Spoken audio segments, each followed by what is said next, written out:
હાલો મારા આદિવાસી સમાજના ભાઈઓ, જે મેં તમને કાલે કીધું હતું કે આપણી ચેનલ ઉપર દરરોજ આવી નવી નવી માહિતી ચોમાસર આપણને સૌથી પહેલાં તમને જોવા મળશે એ કીધું હતું. એ જ પ્રકારના આપણા આદિવાસી સમાજના જે સરકાર તરફથી એક નવી જાહેરાત આવી છે એના માટે વિડીયો હું આખો લઈને આવ્યો છું. ખેડૂત મિત્રો, એક આપણે સરકારના એક નવી જાહેરાત આવી છે ગ્રીન કરેન્ડર બનાવવા માટે.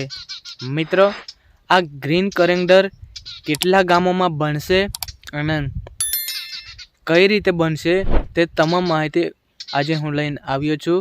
તો મિત્રો, જે ગ્રીન કરેન્ડર કઈ જગ્યા પર બનશે,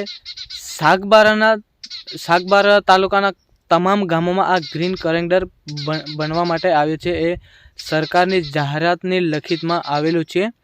તો આ ગ્રીન કરેન્ડર સરકાર બનાવશે, એના આપણા આદિવાસી સમાજ ભાઈઓનું શું નુકસાન થશે એનું આપણે જણાવી દઈએ. તો જે ગ્રીન કરેન્ડર કઈ રીતે બનાવવામાં આવશે એ આપણા આદિવાસી સમાજ ભાઈઓનું ફરવા માટે નથી. એ ગ્રીન કરેન્ડર બનાવવામાં આવે છે એ બહારના લોકો અહીંયા આપણી બાજુ લાવવા માટે બનાવવામાં આવ્યું છે અને નવી જાહેરાત છે. અને જે સાગબારા તાલુકાના જે કોઈ તમામ ગામો છે એ લગભગ 60-70 ગામોની આસપાસ આ ગ્રીન કરેન્ડર બનાવવામાં આવશે. અને જે ગ્રીન કરેન્ડર બનાવવા માટે જે સરકારના તરફથી મપાશે એની અંદર જે આપણા આદિવાસી ખેડૂતનો જે ખેતર હશે એમાં બનશે. તો એની અંદર કેટલી જમીન આપણી કપાશે, કેટલા ગુંઠા જમીન આપણે કપાશે અને જે એ માપણીની અંદર આવશે તે આપણે કોઈ બી વસ્તુ હોય એ નુકસાન થવામાં આવશે, કે ઘર હોય કે આંબા હોય કે મોવડા હોય કે તાળ હોય, તમામ વસ્તુ આપણી નુકસાન થવા માટે આવશે. મિત્રો, જે આને રોકવા માટે આપણે શું કરવું પડશે તે હું તમને જણાવી દઈશ. પણ જે આ ગ્રીન કરેન્ડર આપણને જોઈતો પણ નથી. જે આપણી જમીન કપાશે અને જે આપણે જે પણ નુકસાન થશે તેના બદલે બીજી જગ્યા પણ કોઈ વસ્તુ આપણને મળવાની નથી. આ મફતમાં આ સરકાર કબજે કરી રહી છે કે આ પ્રકારનું. તો મિત્રો, આ ગ્રીન કરેન્ડર આપણને જોઈતા નથી, આપણી પાસે નથી કોઈ એવી મોટી ગાડીઓ, એટલે આપણે આ ગ્રીન કરેન્ડર આપણે જોઈતું નથી, બરાબર. એના માટે આને રોકવા માટે જે કોઈ સાગબારાના તાલુકાના જે કોઈની પણ ખેતરમાં આવતું હોય એ ખેતરવાળા જ નહીં, આપણે તમામ આદિવાસીઓ ભેગું થવું પડશે. પછી આ ગ્રીન કરેન્ડર બનાવવાનું ના પાડવા માટે આપણા જે ડેડિયાપાડાના ધારાસભ્ય જે કહે છે એ એવી રીતનું આપણે કરીશું તો આમાંથી આપણે બચી શકીશું. તો મિત્રો, એના વિશે તમામ માહિતી ડેડિયાપાડાના ધારાસભ્ય ચેતરભાઈ વસાવા શું કહી રહ્યા છે અને શું લખિતમાં આવ્યું છે તે તમે જોઈ લો. અને આ વિડીયોને માધ્યમથી તમને તમામ માહિતી તમને મળશે. તો હાલો તમે જોઈ લો ડેડિયાપાડાના ધારાસભ્ય શું કહે છે આ વાત વિશે. જે એ કહેશે તે પ્રકારને આપણે રહેવું પડશે. વિડીયોને છેલ્લે સુધી જોજો, ત્યાંથી વધારે ને વધારે જાણકારી તમને જાણવા માટે મળશે. તો જોઈ લો. સરકારે જાહેરાત કરી અને એ ગ્રીન કોરિડોર આપણા વિસ્તારના સાગબારા તાલુકાના પાટલામો, ટાવલ, ભાટી, ગોનાબાદ, દતવાડા, રોજદેવ, સીમામલી, ચિત્રાકેવડી, કોડબા, અમિયાર, પાડા, ગોળદા, દેવમુગરા, નાલાકુંડ અને ડેડિયાપાડાના દાંડાવાડી, મોરજોડી, માથાવલી, ડાબકા, પીપલોદ, વાઘુમર, પાનખલા, માથાસર અને સાંકડી સહિત ગરુડેશ્વરના પણ 5 ગામો આવે છે. મોકડી, ઝરવાણી, ધીરખાડી, થવડિયા અને ગોરા. તો આટલા ગામોમાંથી જે ગ્રીન કોરિડોર પસાર થવાનો છે, ગ્રીન કોરિડોર એટલે કોઈ નાનો રસ્તો નથી, મોટો રોડ છે. એના માટે સેન્ટરમાંથી ગઈકાલે અમારી મીટિંગ હતી, ત્યાં જે ચર્ચા થઈ એ પ્રમાણે કે સેન્ટરમાંથી 30 મીટર બંને બાજુનું જમીન સંપાદન આમાં થશે. તો કોઈની એકડ હોય 2 એકડ હોય ને વચ્ચેથી રસ્તો જતો હોય તો એની તો એકડ 2 એકડ તો એમાં પૂરી થઈ જાય છે. તો ગ્રીન કોરિડોર આ અભયારણ્ય વિસ્તારમાં સરકારને લાવવા માટે શું જરૂર પડી? આદિવાસીઓ તો અહીંયા આદિ અનાદિ કાળથી રહી છે. વિકાસ માટે બધાને જ અપેક્ષા હોય કે વિકાસ બધાનો થવો જોઈએ, પણ પર્યાવરણના ભોગે, આદિવાસીઓના ભોગે ક્યાં સુધી વિકાસ? સાચી વાત છે ને? આપણા રોડ રસ્તા છે, આપણી પાસે તેટલી બધા પર એટલી બધી કોઈ મોટી ગાડીઓ નથી, કોઈની પાસે હાઈવા નથી કે કોઈ એટલા વાહનો છે નથી. જે ગાડીઓ છે રસ્તા જાય છે, જે છે એ રસ્તાને બનાવવાના ઠેકાણા નથી અને ગ્રીન કોરિડોર લાવવાની વાતો છે. અગાઉ પણ અમે આ ગ્રીન કોરિડોર માટે જ્યારે ગ્રામ સભાની સહમતિ લેવા માટે ખાસ ગ્રામ સભાઓ બોલાવવામાં આવી. સાંભળજો મિત્રો, ગ્રામ સભાનો ઠરાવ કેમ જરૂરી છે? 1996 પેસા એક્ટ બન્યો. દિલીપસિંહ ભુરિયાની આગેવાનીમાં એક કમિટી નક્કી થઈ. એ કમિટીએ રિપોર્ટ આપ્યો અને રિપોર્ટના આધારે કેન્દ્ર સરકાર દ્વારા 1996 એક પેસા એક્ટ બન્યો. અનુસૂચિ 5 વિસ્તાર, જે આપણો વિસ્તાર છે, એમાં આવતા ગામોમાં કોઈ પણ પ્રોજેક્ટ આવવાનો હોય, કોઈ જમીન લેવાની હોય કે લે વેચાણ કરવું હોય, કોરી નાખવી હોય, કરસર નાખવું હોય કે કોઈ પણ પંપ નાખવો હોય, હોટલ ખોલવી હોય, કોઈ પણ કરવું હોય તો પેસા એક્ટમાં ગ્રામ સભાને પરવાનગી લીધા વગર કોઈ પણ વ્યક્તિ અહીંયા જમીનમાં કોઈ પણ જાતનો પ્રોજેક્ટ નાખી શકતો નથી. આજે પેસા એક્ટ આપણે ત્યાં લાગુ છે એટલા માટે આ લોકો ગ્રામ સભામાં ઠરાવો લેવા માટે આવે છે. બાકી આ લોકો તમને ને અમને કોઈ દિવસે પૂછવા ના આવે, બારોબાર પ્રોજેક્ટ લાવીને મૂકી દે. તો આ પેસા એક્ટ નો પાવર છે. એ પેસા એક્ટ વિશે તમામ આગેવાનોને બધાને માહિતી હોવી જોઈએ. અમે અવારનવાર પેસા એક્ટ ની વાત કરીએ છીએ, તમને પણ ખબર હોવી જોઈએ. આજે આ ગ્રીન કોરિડોરનો અગાઉ પણ અમે આપણા વિસ્તારના સરપંચોએ નામંજૂર, અમને આ ગ્રીન કોરિડોર મંજૂર નથી એ પ્રકારની તમામ ગ્રામ સભાઓના આપણે 2 વાર ઠરાવો આપ્યા છે. છતાં ત્રીજી વાર સરકાર દ્વારા ફરી ખાસ ગ્રામ સભાઓ હમણાં 16 તારીખ, 17 તારીખ અને 18 તારીખે બોલાવવામાં આવી અને ફરી ગ્રામ સભાઓમાં કહેવામાં આવ્યું કે તમારો વિકાસ થશે, અહીંયા તમને હોમસ્ટે મળશે, તમારી હોટલો મોટલો હશે. આમાંથી કેટલા લોકો કેપેબલ છે કે તમારી હોટલો અહીંયા ચાલુ કરશો? હોટલો ચાલુ કરવા માટે કેપેસિટી છે આપણી?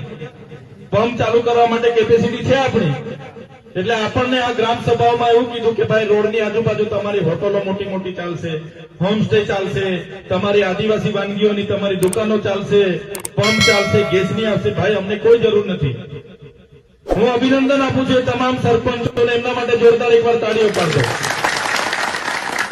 કે સરપંચોએ કોઈ પણ લોભ લાલચમાં આવ્યા વગર, વિકાસની લોભામણી લાલચોમાં આવ્યા વગર એમણે તમામ સરપંચોએ, ડેડિયાપાડા સાગબારાના સરપંચોએ નામંજૂરના ઠરાવ કરીને આ ત્રીજી વાર પણ એમને આપી દીધા છે.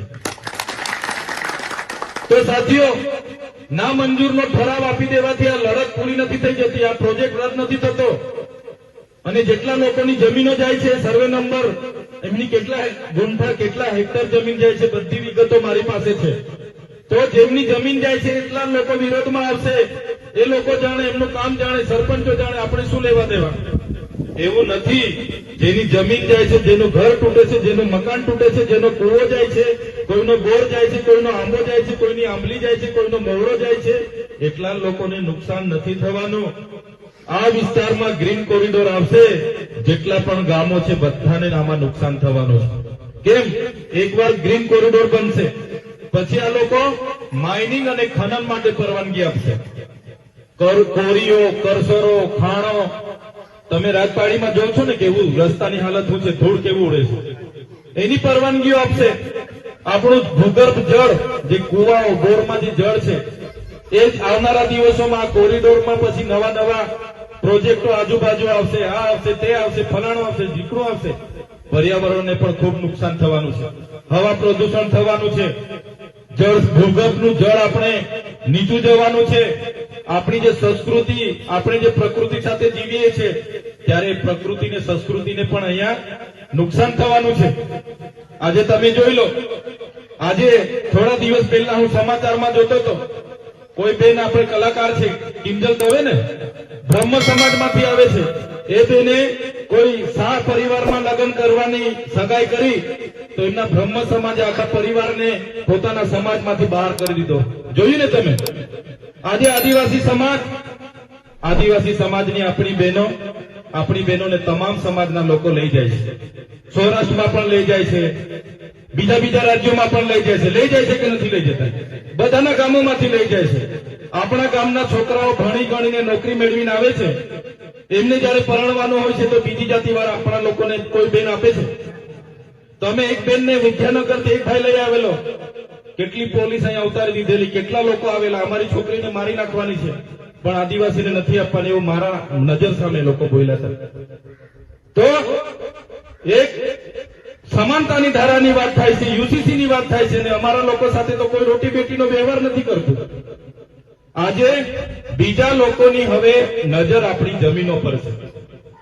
આ ગ્રીન કોરિડોર કઈ તમારા મારા માટે નથી બનાવવાના કે ચૈતરભાઈ ને આદિવાસી લોકો આ રોડ પર ફરશે એટલે આપણે બનાવી આપીએ છીએ, એવું લાગે છે તમને? આ ગ્રીન કોરિડોર તમારા ને અમારા માટે બને છે, બહારના લોકોને અહીંયા લાવવા માટે બને છે. આવનારા દિવસોમાં સોસાયટીઓ બનશે. માલસામોટમાં ગયા વર્ષે વન મંત્રી મુકેશભાઈ પટેલ, યાદ છે ને બધાને, 400 કરોડનો પ્રોજેક્ટ લઈને આવ્યા હતા. 302 એકર જમીન હાઉસિંગ સોસાયટીને આપી દીધી છે. પૂછ્યું આ માલસામોટ વાળા ટેટાભાઈ ને આ બધા સભ્ય બેઠા છે. 302 એકર જમીન જે આપણા લોકોના ઘર છે, જુવાર કરે છે, તુવેર કરે છે, મકાઈ કરે છે, ડાંગર કરે છે, એવી 302 એકર જમીન આપણા લોકોની હાઉસિંગ સોસાયટીઓને બારોબાર આપી દીધી. કોઈ ગામવાળાને નહીં પૂછ્યું, કોઈને નહીં પૂછ્યું. ત્યારે આ જ પ્રકારની આ સરકારની વૃત્તિ છે. ત્યારે એની સામે આપણે એક થવું પડશે. આપણી સંસ્કૃતિને બચાવવા માટે, આપણા દેવસ્થાનોને બચાવવા માટે, આપણું જંગલ બચાવવા માટે, પર્યાવરણ બચાવવા માટે આપણે બધા એક થવું પડશે. તૈયાર છો ને બધા? આવો ડોક્ટર સાહેબ, કોઠારી દાદા આગળ આવો. આપણી વચ્ચે આપણા સામાજિક આગેવાન અને પ્રોજેક્ટ મારા લેવલે મેં રજૂઆત કરું છું, સરપંચો લેવલે એમણે ઠરાવ કરીને આપી દીધા, પણ આ સરકાર માનવાની નથી. એને આપણે બધાએ ભેગા થઈને મોટી સંખ્યામાં એક દિવસે, વધારે દિવસો આપણી પાસે નથી, આ લોકો કામ ચાલુ કરવાના છે. અહીંયા પાટલામાં સુધી આવી ગયા છે, પેલી બાજુથી કરતા કરતા પાટલામાં સુધી આવી ગયા છે. અને આ પ્રોજેક્ટમાં તમે આજે પણ લખવાનો હોય તો લખી રાખજો. આ પ્રોજેક્ટમાં ગઈકાલે જ અમે બધાએ મીટિંગ કરી, કલેક્ટર સાહેબને મેં કીધું, સાહેબ અમને ડીપીઆર પ્લાન આપો. મારા ખેડૂતોની તમે જમીન લેવા માંગો છો તો મારા ખેડૂતનું કાચું ઘર તૂટશે એના શું વળતર આપવાના છો? પાકું મકાન તૂટશે એનું શું વળતર આપવાના છો? મારા ખેડૂતની રેવન્યુ જમીન તમે લેશો, મીટરનો શું ભાવ આપવાના છો? મારા ખેડૂતની સનતની જમીન આમાં લેવાના છો, એને મીટરનો શું ભાવ આપવાના છો? મારા ખેડૂતનો આંબો આમાં જવાનો છે, હાથ તૂટવાનો છે. મારા ખેડૂતની આ પ્રોજેક્ટમાં મારા ખેડૂતનો બોર આવી જશે, રસ્તામાં કૂવો આવી જશે, શું વળતર આપવાના છો? સરકાર પાસે કોઈ વળતરની જોગવાઈ નથી. મફતના ભાવે લેવાના ધંધા છે. તમે બધા સહમત છો? આપવા માંગો છો? મફતના ભાવે આપવા માંગો છો? એટલે વિકાસ સાથે આપણને વાંધો નથી, આપણો બધાનો જ વિકાસ થવો જોઈએ, પણ આપણને શું જોઈએ છે એ સરકારે આપવું જોઈએ. આપણને બિનજરૂરી સામાન અહીંયા આપવાની વાત છે, અને પર્યાવરણના વિનાશ, આદિવાસીઓના ભોગે વિકાસ આપણને જોઈતો નથી. ત્યારે સરપંચો એમની જગ્યાએ એમના ઠરાવો લખીને આપ્યા છે, એમને અભિનંદન આપું છું. પણ જેટલા ખેડૂતોની જમીન જાય છે એટલા ખેડૂતો નહીં, પણ જેટલા ગામો છે બધા જ ગામના લોકોએ આવતીકાલે જ પ્રાંત અધિકારીની કચેરી ડેડિયાપાડા પહોંચવાનું છે, અને આ પ્રોજેક્ટ રદ કરવા માટેની તમારી માંગ તમારે બુલંદ કરી દેવાની છે. આવતીકાલે વાર નહીં ને વાયદો નહીં, આવતીકાલે જ નાયબ કલેક્ટર શ્રી, જમીન સંપાદન અધિકારી શ્રી, પ્રાંત અધિકારી શ્રી ડેડિયાપાડા જઈને આવેદન આપી દો. બધા કહી દો કે ભાઈ અમને વિકાસના પ્રોજેક્ટથી દાજ લાગે છે. દાજી જઈએ છે ને આપણે, કેવડિયા વાળા દાજી ગયા ખબર છે ને? વિકાસનું નામ આવે એટલે પહેલા તો આપણે દાજી જઈએ છીએ, એટલે અમે વિકાસથી દાજી ગયેલા છે. તમારો આ ગ્રીન કોરિડોર અમારા ગામોમાં જોઈતો નથી. કાલે બધા તૈયાર છો ને? એક દિવસ બધા ફાળવીને આ જેટલા પણ ગામો આમાં સંપાદિત જમીન થવાના છે. એમના માટે માત્ર એકલા ખેડૂતો જેની જમીન જાય છે જ નહીં, આપણે બધાએ આવતીકાલે પ્રાંત અધિકારીની કચેરીમાં સવારે 11 વાગે ઉપસ્થિત થઈને સહી બધાએ આવેદન તૈયાર કરીને સહી કરીને 12 વાગે આપણે કલેક્ટર શ્રીને આવેદન પત્ર ડેડિયાપાડા આપી રાજ્ય સરકારને એમના મારફતે પહોંચાડી અને આ પ્રોજેક્ટનો સખત શબ્દમાં આપણે આવતીકાલે વિરોધ નોંધાવવાનો છે. તૈયાર છો બધા? એટલે આવતીકાલે 11 વાગે આપણે ડેડિયાપાડા મળીશું. સાથીઓ, પ્રોજેક્ટો આ વિસ્તારમાં લાવવા માટેની શું જરૂર પડી?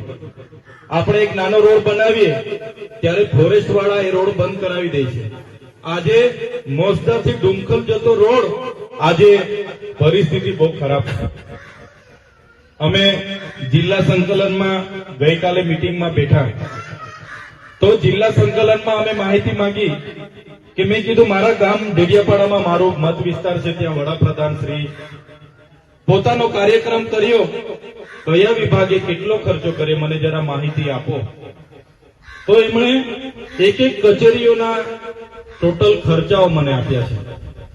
એક એક કચેરીઓના ટોટલ ખર્ચાઓ કરોડોમાં ખર્ચાઓ છે.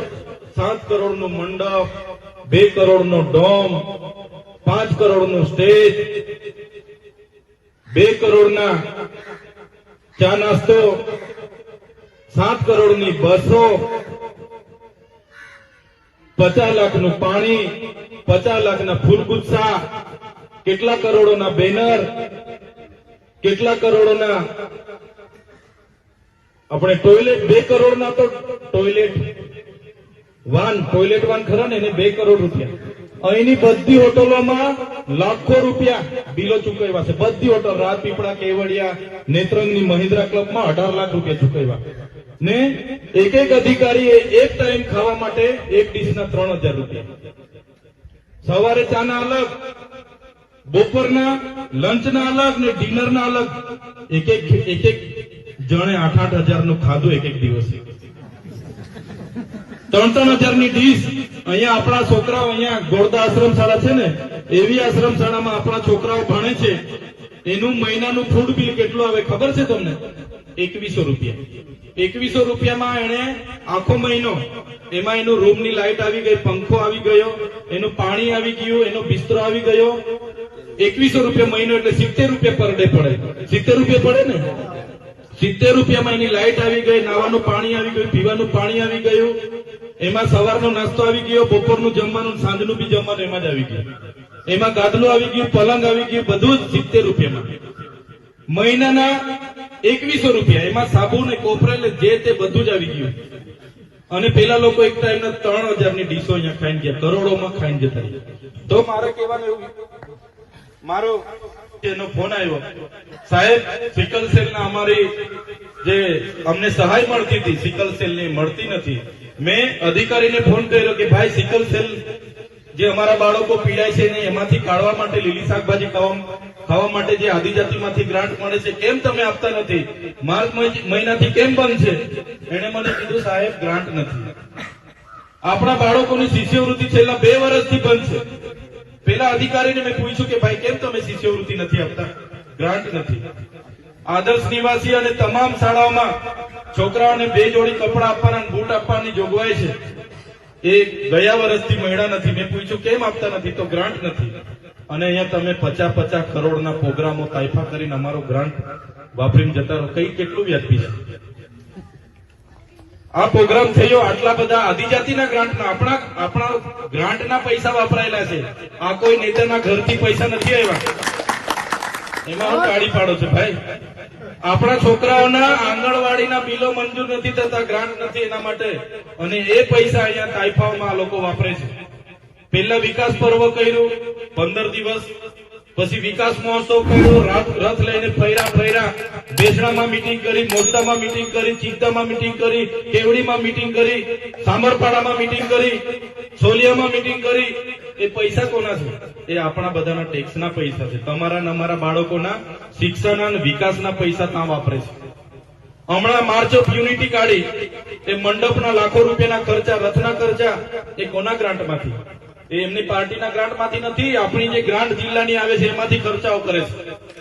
એમના બેનરો રસ્તે જોયા હશે. એમના નેતાઓના રજનીકાંત કરતા પણ હાઈફાઈ બેનરો લગાડેલા છે. જોયા ને? એ બેનરો એમના પૈસે નથી, આપણા જિલ્લામાં વિકાસના પૈસા હવે એ વાપરે છે આ લોકો. એટલે જાગવું પડશે. આ બધી જ બાબતોમાં આપણે જાગવું પડશે, જોવું પડશે. આપણા બાળકોના આજે બેસવા માટે શાળાના ઓરડાઓ નથી બની રહ્યા, આંગણવાડીના મકાન નથી બની રહ્યા. આજે આપણા જિલ્લામાં 12,333 બાળકો કુપોષણથી પીડાય છે. એમને કુપોષણમાંથી બહાર કાઢવા માટે ફૂડ બિલ માટે ગ્રાન્ટ નથી, ના પાડે છે. અને આવા તાઇફાઓમાં કરોડો રૂપિયા આ લોકો વાપરે છે. અરે ભાઈ, બિરસા મુંડાની જન્મ જયંતિ તો આપણે પણ ઉજવવી કે નથી ઉજવવી? તમારે બિરસા મુંડાની જન્મ જયંતિ ઉજવવાની હતી, અમે પણ ઉજવી છે. અમે પણ બધા આદિવાસીઓ ભેગા થઈ નેત્રંગમાં ઉજવી કે નથી ઉજવી? આપણે નથી કોઈ કચેરીમાં ખર્ચો પાડ્યો, 1 રૂપિયાનો ખર્ચો કોઈ કચેરી પાસેથી આપણે નથી લીધો. કોઈ લીધો? તમે ભાડું કોઈ કચેરી પરથી ભાડું લીધું? અને એમના તાઇફાઓ બધા એમને એક હોટલો મોટલો આ તે બધું કરોડો રૂપિયા આપણા જિલ્લાના વિકાસના તાઇફામાં પૂરા કરી દીધા. એક વાત હતી, એ બધા આપણે જાગવું પડશે. સાથે સાથે બીજી વાત કરું તો આજે આવા નવા વિડીયો તમને દરરોજ નવા વિડીયો જોવા માટે મારી યુટ્યુબ ચેનલને સબસ્ક્રાઈબ ના કરી હોય તો સબસ્ક્રાઈબ કરી લેજો. ત્યાંથી નોટિફિકેશન આપણને સૌથી પહેલાં મળી શકે. દરરોજ નવા સમાચાર આપણી તમામ નસવાડી તાલુકો છોટાઉદેપુર જિલ્લાના તમામ વિડીયો આ ચેનલ ઉપર તમને દરરોજ જોવા મળશે. અને જો તમારે કોઈ આજુબાજુમાં કઈ બી પ્રકારની તમારી જે ઘટના બનશે અને અમારી ચેનલ ઉપર વિડીયો તમારે અપલોડ કરવા માટે આપવાની હોય તો વોટ્સઅપ નંબર અમારો તમને નીચે ડિસ્ક્રિપ્શનમાં મળશે. ત્યાંથી કાઢીને તમે અમને તમામ માહિતી અમને આપી શકજો. અને આવા નવા વિડીયો સાથે હવે આપણે કાલે મળીશું નવા વિડીયોમાં.